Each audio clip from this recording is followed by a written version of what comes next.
ಹೀಗೆ ಇಡೀ ರಾಜ್ಯದಲ್ಲಿ ಯಾವ್ಯಾವ ಡಿಪಾರ್ಟ್ಮೆಂಟ್ಗಳು SC/ST ಡಿಪಾರ್ಟ್ಮೆಂಟಿಂದ ಎಲ್ಲೆಲ್ಲಿ ಬರಬೇಕಾಗಿದೆ ಅಭಿವೃದ್ಧಿ ಕಾರ್ಯಗಳಿಗೆ ಆಗಬೇಕಾದಂಥ ದುಡ್ಡನ್ನು ದುರುಪಯೋಗವನ್ನು ಮಾಡ್ಕೊಂಡಿದ್ದು ಬಿಟ್ಟರೆ ಬೇರೆ ಏನು ಬಂದಿಲ್ಲ.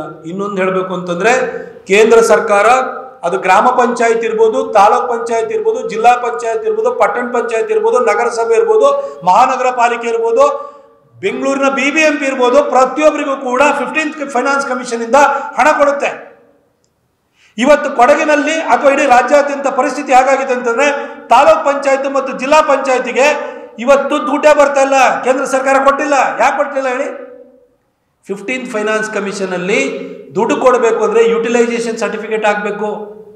ಇವರು 15th ಫೈನಾನ್ಸ್ ಕಮಿಷನ್ ಅಲ್ಲಿ 2023, 24, 24, 25ರಲ್ಲಿ ಕೊಟ್ಟಿರೋಂಥ ದುಡ್ಡನ್ನ ಇದುವರೆಗೂ ಬಳಕೆಯನ್ನು ಮಾಡಿ ಯುಟಿಲೈಸೇಷನ್ ಸರ್ಟಿಫಿಕೇಟ್ ಅನ್ನ ಸಬ್ಮಿಟ್ ಮಾಡಿಲ್ಲ. 2026 ಏಪ್ರಿಲ್ 1ನೇ ತಾರೀಕಿಂದ 16th ಫೈನಾನ್ಸ್ ಕಮಿಷನ್ ಬರುತ್ತೆ. 15th ಫೈನಾನ್ಸ್ ಕಮಿಷನ್ ಕೊಟ್ಟಿರೋ ದುಡ್ಡನ್ನೇ ಖರ್ಚು ಮಾಡಿಲ್ಲ. ಇದೆಲ್ಲ ಗೊತ್ತಾದ ಕೂಡಲೇ ಕೇಂದ್ರ ಸರ್ಕಾರ ಒಂದು ಕಂಡೀಷನ್ ಇದೆ, ತಾಲೂಕ್ ಪಂಚಾಯತಿ ಜಿಲ್ಲಾ ಪಂಚಾಯತಿ ಚುನಾವಣೆ ಮಾಡಬೇಕು ಅಂತ, ಎಲೆಕ್ಟೆಡ್ ರೆಪ್ರೆಸೆಂಟೇಟಿವ್ಸ್ ಇರಬೇಕು ಅಂತ. ಇವರು ಚುನಾವಣೆ 2 ವರ್ಷ ಆಯ್ತು, ಚುನಾವಣೆ ಮಾಡಲಿಲ್ಲ. ಚುನಾವಣೆ ಮಾಡಿದ್ರೆ ಮುಖಮಂಗಾಗುತ್ತೆ ಅಂತ ಇವ್ರಿಗೆ ಗೊತ್ತು.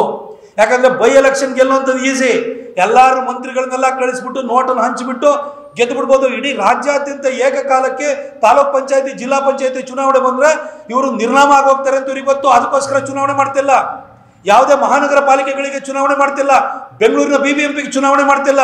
ಏಕಕಾಲಕ್ಕೆ ಚುನಾವಣೆ ನಡೆದ್ರೆ ಇವ್ರ ಕೈಲಿ ಗೆಲ್ಲಕ್ಕಾಗಲ್ಲ ಅಂತ ಗೊತ್ತು. ಆದ್ರೆ ಇವರ ರಾಜಕೀಯ ಕಾರಣಕ್ಕೋಸ್ಕರವಾಗಿ ಚುನಾವಣೆ ಮಾಡ್ತಿಲ್ಲ.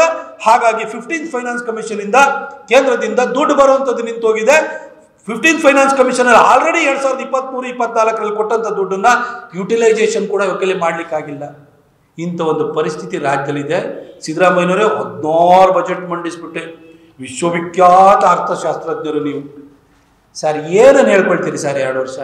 ಇನ್ನು DK ಶಿವಕುಮಾರ್ ನೀವು ಹೊಡೆದಾಡ್ತಾ ಇದ್ದೀರಿ. ಇನ್ನು ನವೆಂಬರ್ ಅಷ್ಟರಲ್ಲಿ ನೀವು ಚೇರ್ ಬಿಟ್ಕೊಡ್ಬೇಕು. ನೀವು ಬಿಟ್ಕೊಡಕ್ಕೆ ರೆಡಿ ಇಲ್ಲ.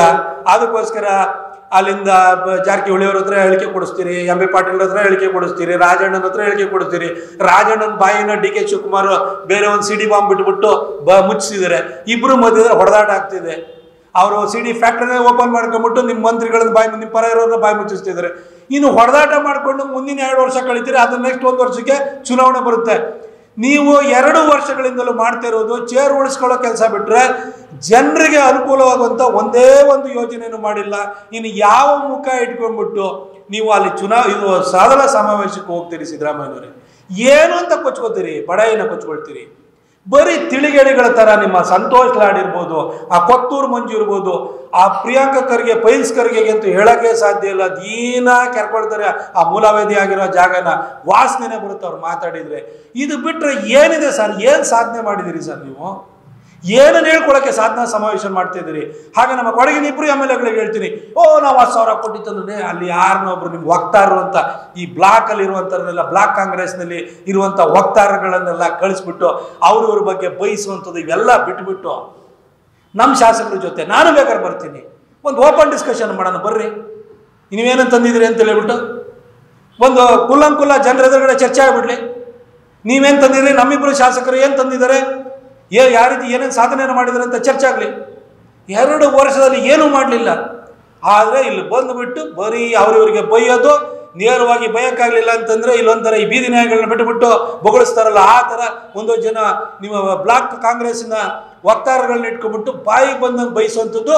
ಇದು ಬಿಟ್ಟರೆ ಏನು ಮಾಡಿದ್ರಿ? ಪೊನ್ನಣ್ಣನ ಸಾಧನೆ ಏನು ಅಂತಂದರೆ ವಿನಯ್ ಸೋಮಯ್ಯ ಕೊಲೆಗೆ ಆತ್ಮಹತ್ಯೆಗೆ ಕಾರಣವಾಗಿದ್ದು. ಈ ಮಂತರಗೌಡ ಸಾಧನೆ ಏನು ಅಂತಂದರೆ ವಿನಯ್ ಸೋಮಯ್ಯ ಆತ್ಮಹತ್ಯೆಗೆ ಒಂದು ಚಿತಾವಣೆ ಕೊಡೋರು ಪರವಾಗಿ ನಿಂತಿರುವಂಥದ್ದು. ಹಾಗೆ ವಿನಯ್ ಸೋಮಯ್ಯ ಆತ್ಮಹತ್ಯೆ ಮಾಡ್ಕೊಳ್ಬೇಕಾದ್ರೆ ಬರೆದಿಟ್ಟಿರುವಂಥ ವ್ಯಕ್ತಿಗಳನ್ನ ಇವತ್ತವರೆಗೂ ಪ್ರೊಟೆಕ್ಟ್ ಮಾಡ್ತಾ ಇರುವಂಥದ್ದು, ಅವರು ಅರೆಸ್ಟ್ ಮಾಡ್ದಂಗೆ ನೋಡ್ಕೊಳ್ತಾ ಇರೋಂಥದ್ದೇ ಈ ಮಂತರಗೌಡ ಮತ್ತು ಪೊನ್ನಣ್ಣನ ಸಾಧನೆ. ಬಿಟ್ಟರೆ ಕೊಡಗಿಗೆ ಅವ್ರ ಸಾಧನೆ ಏನೇನೂ ಇಲ್ಲ.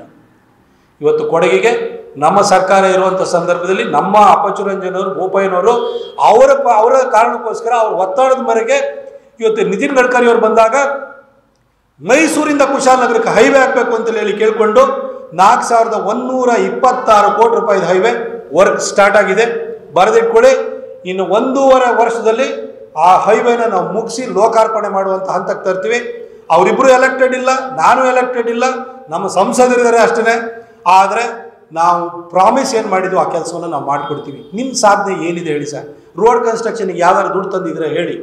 ಬ್ಲಾಕ್ ಸ್ಪಾಟ್ಗಳ ಅಭಿವೃದ್ಧಿಗೋಸ್ಕರವಾಗಿ, ರಸ್ತೆ ಅಭಿವೃದ್ಧಿಗೋಸ್ಕರವಾಗಿ ನಮ್ಮಿಬ್ಬರು ಶಾಸಕರು ತಂದಿದ್ದ ದುಡ್ಡಲ್ಲಿ ಇವತ್ತು ಅದನ್ನೇ ಭೂಮಿ ಪೂಜೆ ಮಾಡ್ಕೊಂಡು ಕೂತಿದ್ರಿ. ಈ 15th ಫೈನಾನ್ಸ್ ಕಮಿಷನ್ ದುಡ್ಡು ಯುಟಿಲೈಸೇಷನ್ ಆಗಿಲ್ಲ, ಯುಟಿಲೈಸೇಷನ್ ಸರ್ಟಿಫಿಕೇಟ್ ಕೊಡಬೇಕು ಅಂತ ಒಂದಷ್ಟು ಕಾಮಗಾರಿನ ನಮ್ಮ ಸರ್ಕಾರ ನಮ್ಮ ಕೇಂದ್ರ ಸರ್ಕಾರ ಕೊಟ್ಟಿದ್ದ ದುಡ್ಡೊಳಗಡೆ ಅಲ್ಲಿ ಭೂಮಿ ಪೂಜೆ ಮಾಡ್ಕೊಂಡು ಅದಕ್ಕೆ ಹಾರ ಹೊಡ್ಕೊಂಡ್ಬಿಟ್ಟು ಪೋಸ್ಟ್ ಕೊಡ್ತಾ ಇದ್ದೀರಿ. ಬಿಟ್ಟರೆ ಇನ್ನೇನು ಇಲ್ಲ.